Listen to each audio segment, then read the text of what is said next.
திருச்செந்தூருக்கு விஜய் அவர்கள் போயிட்டாரு. இப்போ திருச்செந்தூருக்கு விஜய் அவர்கள் போனதுனால அவரை சங்கின்னு சொல்ல ஆரம்பிச்சுட்டாங்க இங்க இருக்கக்கூடிய கொத்தூஸ்.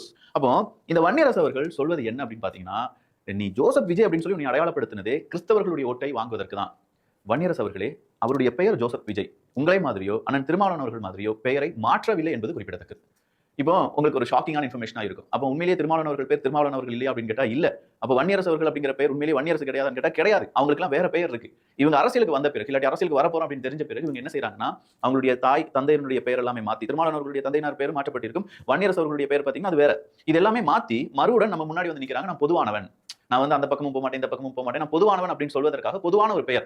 எங்க வன்னியரசன் சொன்னா எந்த ஜாதி எந்த மதம் அப்படின்னு உங்களால சொல்ல முடியுமா? ஸ்டாலின் அப்படின்னு சொன்னா எந்த சாதி எந்த மதம் அப்படின்னு சொல்ல முடியுமா? அப்ப பொதுவான ஒரு பெயருடன் அவங்க என்ன செய்யறாங்க, முன்னிலையில் வந்து நிக்கிறாங்க.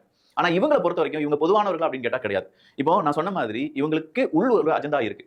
உள்ளூர இருக்கக்கூடிய அஜெண்டாவை மறைத்து விட்டு வெளியூர நான் நல்லவன், நான் எல்லாருக்கும் பொதுவானவன் அப்படின்னு சொல்லிட்டு நிப்பாங்க. ஆனா உண்மையிலேயே அவங்க என்ன செய்வாங்கன்னா, அவங்களுடைய நம்பிக்கைக்காக மிகப்பெரிய அளவுல போராடுவாங்க. ஆனா விஜய் அவர்கள், நான் இந்த இடத்துல இருந்து தான் வந்தேன், என்னுடைய பேர் சி ஜோசப் விஜய் தான் அப்படின்னு சொல்லி இருந்தார். இதுல எந்த தவறும் கிடையாது. உங்களை மாதிரி ஓடி ஒளியல, உங்களை மாதிரி பெயர் மாற்றம் செய்யவில்லை, அவர் தான் அப்படின்னு சொல்லி அங்க நின்னார்.